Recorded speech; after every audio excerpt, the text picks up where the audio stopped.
and see be like this. See be like this, not a small thing, as I tell you so.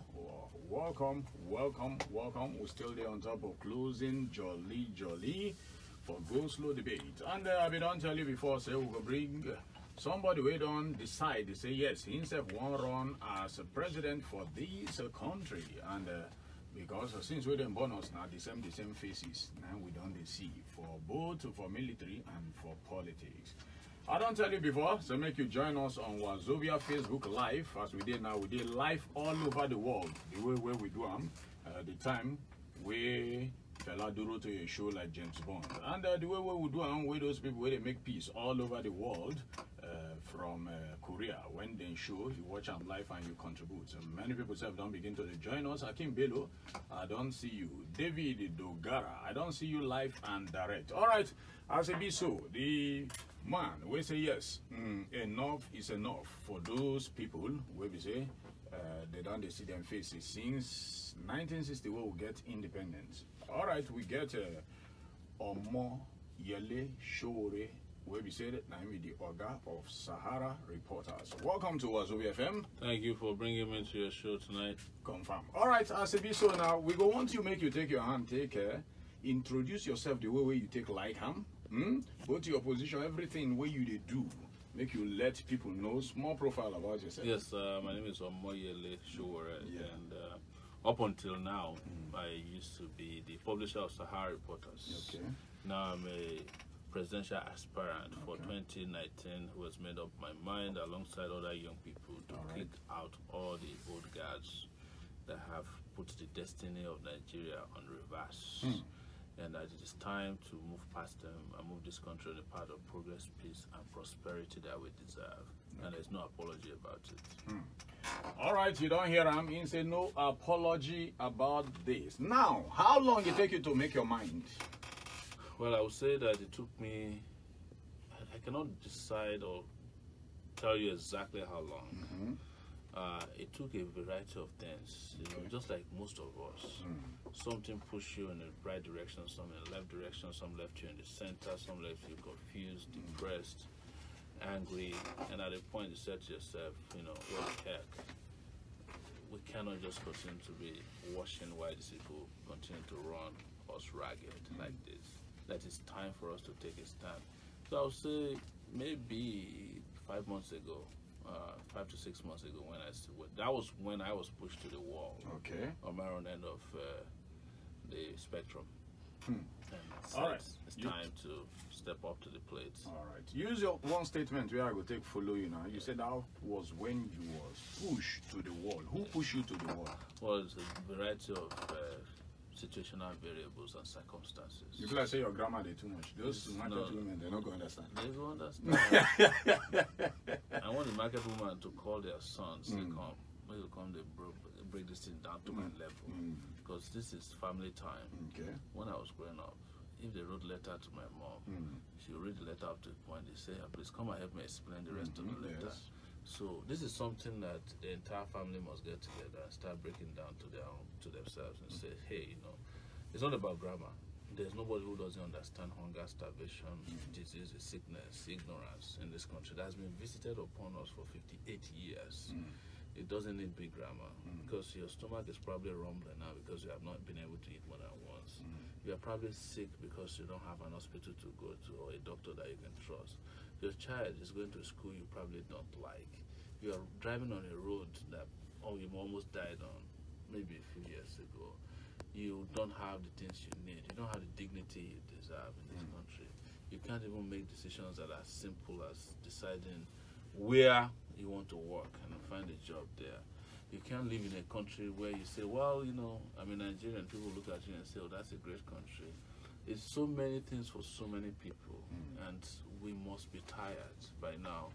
But it's not just the kind of tiredness that keep people to sleep, that make people complacent. It's tiredness that must give us new kinetic energy to push in a direction of liberation. That's why I call what we are doing now revolutionary movement. And we're starting as a movement because most people will be calling you to say, which political party does it belong to? I've not announced the political party and the strategic, but a political party is coming in a few days. not more than next Wednesday. That's the plan. But the most important thing is that we must have a gathering of people, whether they are to the left or right or the center of the political spectrum, whether they are, Christian or Muslims, whether they are old or young, whether they are women or men, to say, look, we must all bond together and liberate ourselves, because the people who are destroying us have no plan to leave us alone anytime soon. Forget about their age, whether they are 90 or 100. It's obvious that they have no plan to let us be or allow us to even have a breathing space. My brother, I just came from South Africa, and over there in South Africa, I had to tell South Africans that we are their big brother. But when I look around South Africa, there's no big brotherhood that is justifiable for our own existence.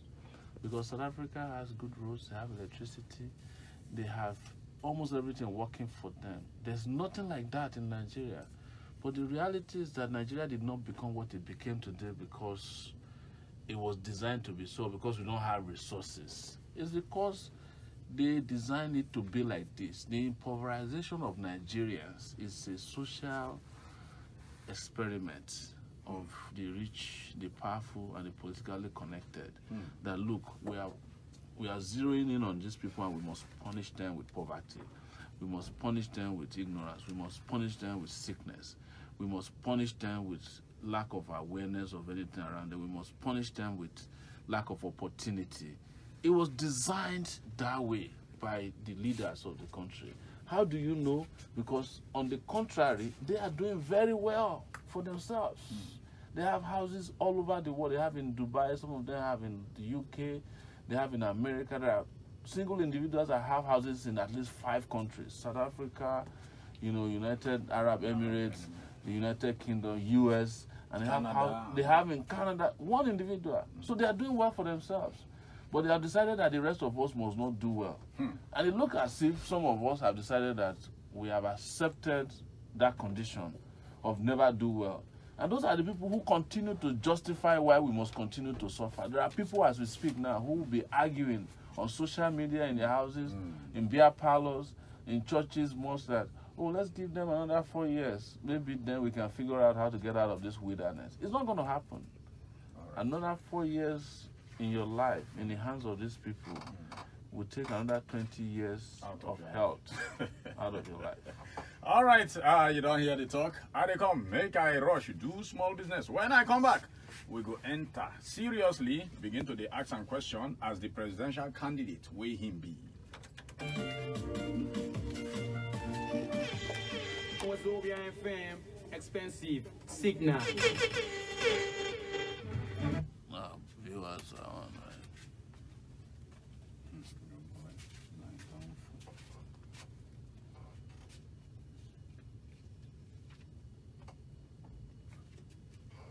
See gift instantly. Bounty of free gifts like Nissan cars, TV, side-by-side fridge, washing machine, motorcycle, and many more products. so try again.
B. That's what I say. E to the X to the B. E to the X to the B. E to the X to the B. Alright, that's right. This is Preacher Man hanging out with E to the X to the B. Expensive on Wazobia FM. Don't touch the dial. Alright, so 99.5 Wazobia FM, now still there, and ladies, now the small thing, we still there on top, or closing jolly on top, go slow debate, and we get Mr. Omoyele Sowore, where we say himself, him don't provoke. You hear us in the TikTok saying himself don't come out, make you come vote him as president, himself could run with the likes of other people. Alright, Mr. Sowore, yes, you say they push you to the wall, and now like 5 months ago, now you decide to come out. Why you decide to take the responsibility of a whole country? Why you not start from House of Rep or Senate, or make them give you appointment like a minister or commissioner? Why you decide to say now the #1 position of the country, now you won't start with? See, there are two ways to look at it. Okay. Either you want to be responsible for your convictions, Okay. or you are looking for opportunities to actualize your convictions. Okay. People who are looking for appointment, or people who reduce themselves to positions that is where they are way above. There are people who are looking for opportunities. I'm being alive and responsive to my own convictions, and I am very convinced after 29 years of partaking with, within Nigeria's political system. You don't spend 29 years where you did partake. I started in 1989 at the University of Lagos. I was a student of the University of Lagos. Our problem then was military rule.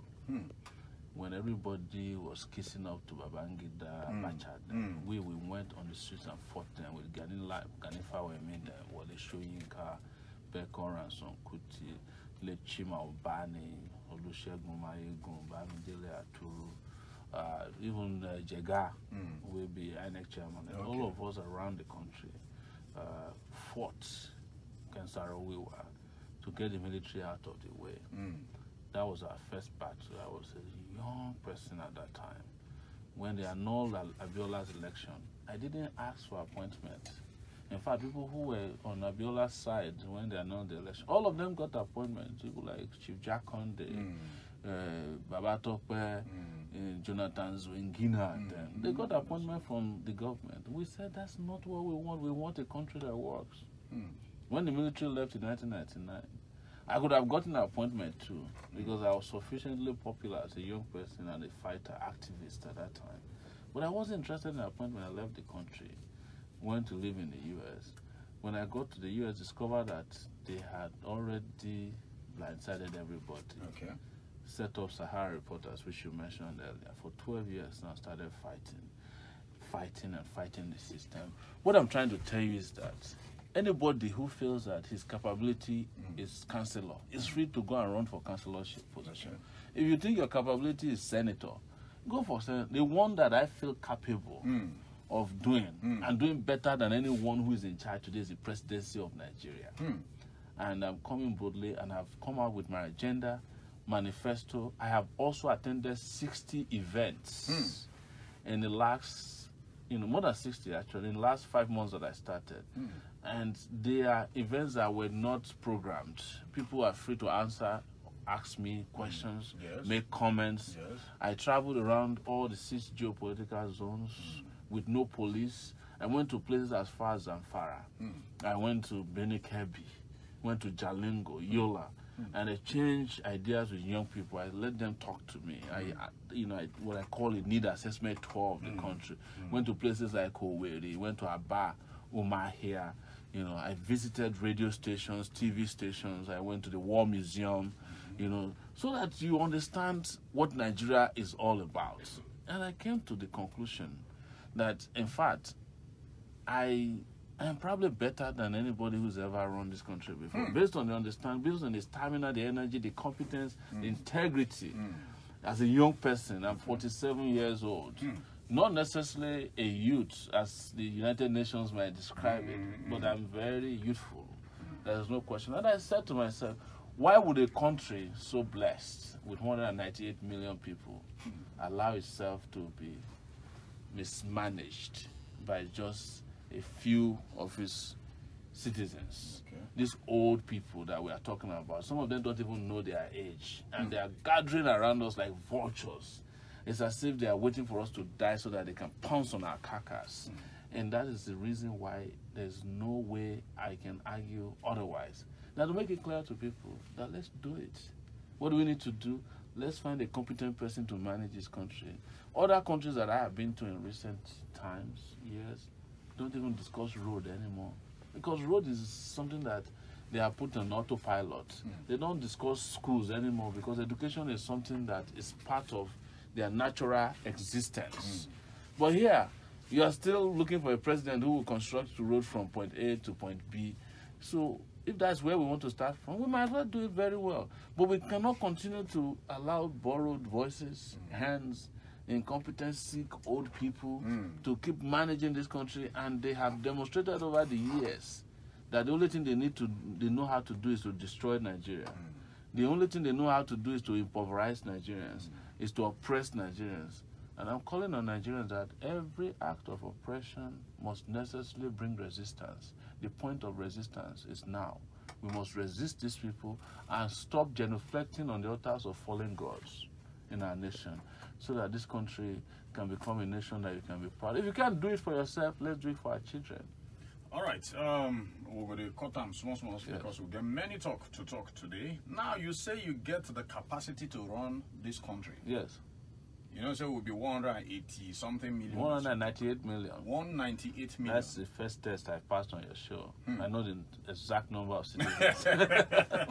Some people will tell you say self, then the carriers go back. But me, I dey base them on 180, but I don't increase them because of you now. That's what that's what officially they said. All right. Yes. Now, you say you get a capacity. Yes. You know, so most people when they can't run for election, for president, for governorship, then they get somebody where they sponsor them financially. Yes. You get anybody who wants sponsor you financially, I mean, you want sponsor yourself. The people.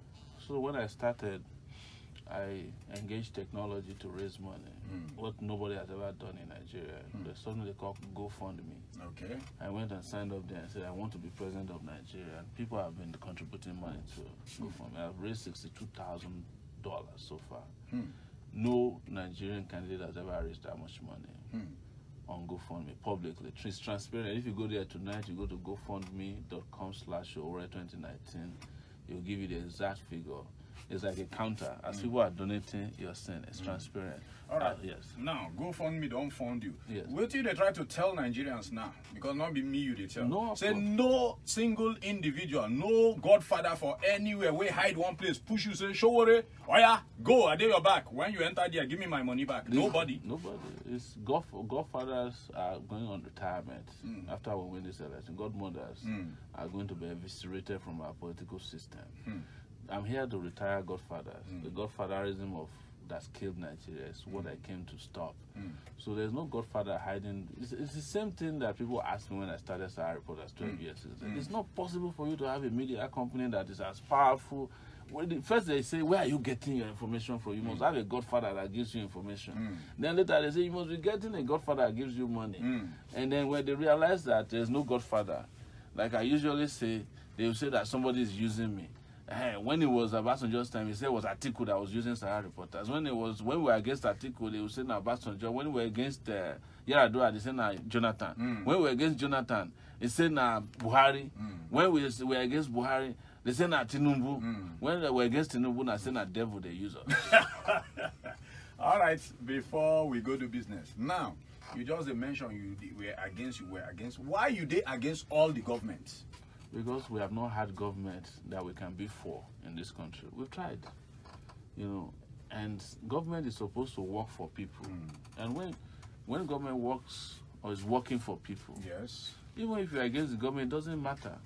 But when government is not working for the people, my job as a conscientious objector to bad governance in the country is to go after the government. And that's what I have done, and that's what I've shown to people that consistently over these years. And I will not rest until I find the government that works for the people. All right. You know, I can tell you that sometimes I'm even worried about myself, that if I become president, I might turn against myself if I don't do what is right. That's how deeply ingrained my opposition to what is wrong is. That I could come out and say, look, I haven't done what I should be doing, to be honest and transparent to people. I'm just saying that because I cannot stand a situation where I know what is right and I know what should have been done, and I don't do it simply because somebody's talking to me or somebody's giving me something on the ground, and I look at it just like I look at the people of Ekiti. Somebody gives you 5,000 naira to vote for them. By now the 5,000 naira is finished. They have not even sworn in the governor that you collected the money from, and you expect him to come back to you. His first return on investment is to steal that money he gave you. And before you hear from him, he would have spent another 3 years in power. And then you go to him and say, we need roads, we need schools. He'll show you stay inside your stomach. All right, as a bit like this, we will come back. More could do small business, and after the business, yes, they come back with more. We go ask Sowore many questions for this evening, and you were there, yeah? Make you join us for our Facebook Live, Wazobia FM Facebook Live. People all over the world, and they see Momo Ibrahim, Idris, Aliyu Abdullahi, Yahuza. They see Kenya Adewale is expensive. You are looking like a presidential candidate. All right, thank you for the accolade. This one say, Baba Bomboy, I hail you. Timothy, come Olafe. All right, we'll go do small business. When we come back, we will begin to the ask some questions which really concern Nigeria and Nigerians. Wazobia FM, expensive As a signal. This guy who was it. Didn't get the. We're live. You didn't get the. Platform, so Boss, you didn't get the record. we're live on our platform too. So Yeah, we're live.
I'm gonna read this video. I'll just call you back as soon as I get out. I've been trying to reach you. Thanks.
Successive now.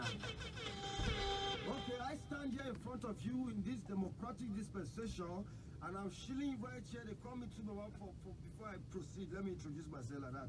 Thank you very much. And in this parliament, we tell you like this. As today this parliament, so maybe the speaker of the house today like this. My name is Baba. I tell you with the one they call expensive. That's so take the apple. Baba there, so no shaking man. I want to move the motion. Says that if you flog anybody when not talk well, and I say they are the crazy. Especially they are but you the crazy, you don't know say the crazy. 9.5 Wazobia FM, the people station. This is 8 o'clock from your #1 friendship beer, 33 Export Lager. Drink responsibly.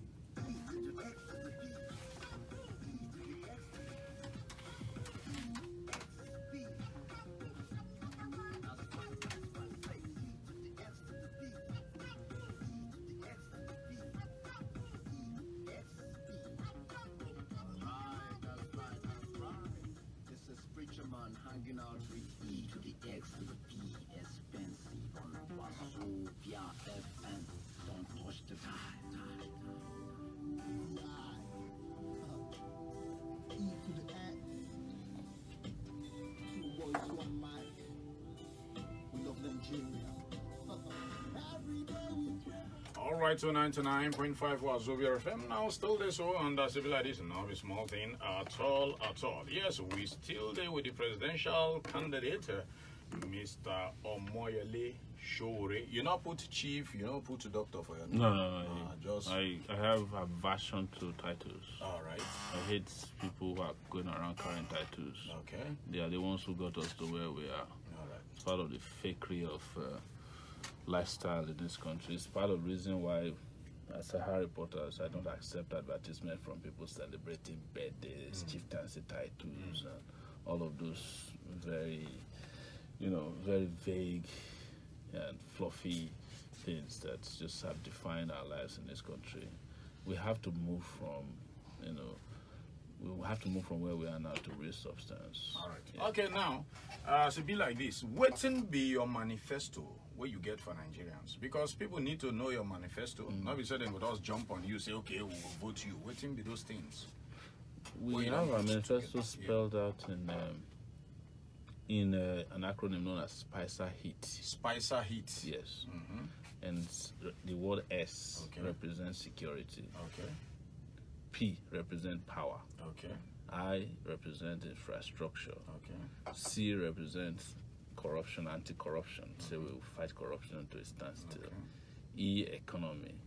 R, restructuring.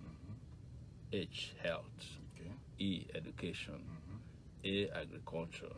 And T, tourism. Okay. And it will stand on top of technology. So our security agenda, power, infrastructure agenda, they are all going to be driven by technology, like cutting-edge technology.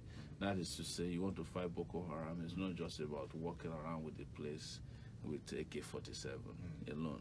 When you can use drones to track, even herdsmen, you can use drones to track them. There are drones that you buy for $20,000. It's a second be flying at 5,000 feet above above the ground.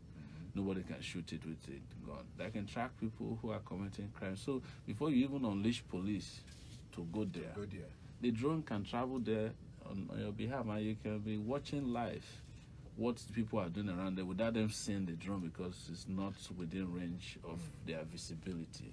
On things that we can. The same thing goes for agriculture. When I went and traveled from Yola to Jalingo, it's just land and fertile. You could tell it's fertile land, and mountains and hills in between. And you're telling yourself, I saw farmers who are still dragging plow with cows. Meanwhile, the road is plied by people with Prado jeeps. Some governors have up to 150 Prado jeeps. No single tractor in their state. So we have to get rid of all this waste and invest in tractors. There are some modern tractors today that they can even work remotely. You just stay somewhere like drones. They can be drive. They call them driverless tractors. So that's where the world is. And they can get a lot of things done. Like I mentioned drones earlier about agriculture. You can put a drone that can fumigate hectares of land within 30 minutes and sitting somewhere, instead of carrying the thing on your back and hurting your back. And so we are doing so many things the old-fashioned way, and we're expecting new results from it. It's not going to happen. And that's why you have to replace the leadership of the country, because the leadership of this country is made of people with analog brains. And the world has moved into a digital era. Also now, even to a new era known as artificial intelligence. So you cannot have people who don't even have native intelligence relate with artificial intelligence. So that is where we are stuck as a country, and that's why we need leaders like ourselves. I'm presenting myself with, you know, utmost transparency of, like I said, integrity, of competence, capacity, you know, and such that we can connect with the world. We can bring in things that will make things work here, and we can do things that will work. I was talking about power, for example, that we can generate 4,500 megawatts of electricity almost immediately. Almost immediately? Yes, through solar energy. We can generate per university campus in Nigeria about, I think, 9,000 megawatts of electricity. No, I think it's about 90 megawatts of electricity. University of Abuja, and it can power the environment. Every bus stop in this country, we can put a solar panel on top, and it will generate electricity. But nobody's thinking along those lines.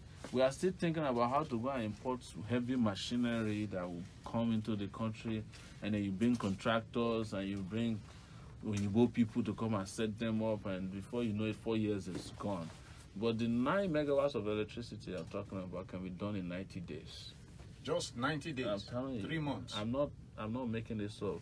As soon as the importation is done of the materials, and it will empower a lot of people. It will employ a lot of people. 4,500 megawatts of electricity generated within the period of, say, 2.5 years or 2 years would employ nothing less than 2 million people. And we can look at Sokoto and Kebbi, or even 3 states, and just have a solar farm. Before you know it, we'll be selling electricity to a lot of African countries. These things will pay for themselves, right? You know that they'll be celebrating that there was a train station between the airport to Abuja, you know. The question you don't ask is, what is the speed of the train? What is the speed of the train between here, Abuja, and Kaduna? It's so slow that somebody shot at it the other day. You know, even though they lied that it wasn't a bullet, that it was a stone thrown at it. If stone can catch up with your train, you are not in the modern world. Because China is doing trains that are moving at 300 kilometers per hour. So it will be difficult to shoot at a train that is moving that fast. Then you roll out kidnapping, because no kidnapper will stay in front of that. No armed robber will stay in front of that train. So what you could do, let's give an example of between Kaduna and Abuja. You could have a train that would do it in 20 minutes. And it will take a lot of people. So you cut over the armed robbery and kidnapping that takes place in that road. So imagine you extend it to Kano, you extend it to Lagos. It means that between Abuja and Lagos, you can make it in 3 hours or less. Okay. Because Nigeria has not expanded in land space since it was created.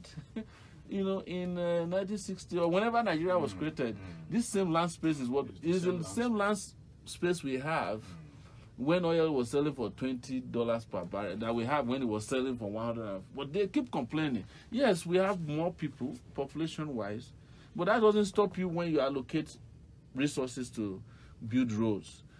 It will still be the same. Of course, it will cost more because the value of our currency, based on the mismanagement of the economy, has reduced. But that's still not an excuse for us not to be able to do a lot of things that other smaller countries are doing for themselves. All right. And as a bit like this, we'll go enter security small, but a bit like say we'll do small business. When we come back from that business, we'll go enter security fully. Many people still they like make I hail them small because they watch you live. Yes. And many people they hail you because they know you. This one say EXP more kudos to you. We are watching you live with a young president to be. So they don't there are people take it back. Okay. And this one say, why too many people in the studios? All right, you know, say if person want to be president, he go get followers. EXP, I they watch you live from Kaduna, Gideon, all the way from Croach City, and Sonny Bright, say watching you live from Kaduna, the same Kaduna, blase Kaduna people plenty. I hail you expensive, keep it up. And this one, you say, and then Fidelis, Ogadema, and Hallelujah, Momo, EXP, ask the guy which party. All right, he's saying go unveil the party, but for now, movement in the operate. Yes. And this one say, almost Stella, the guy don't have party for now.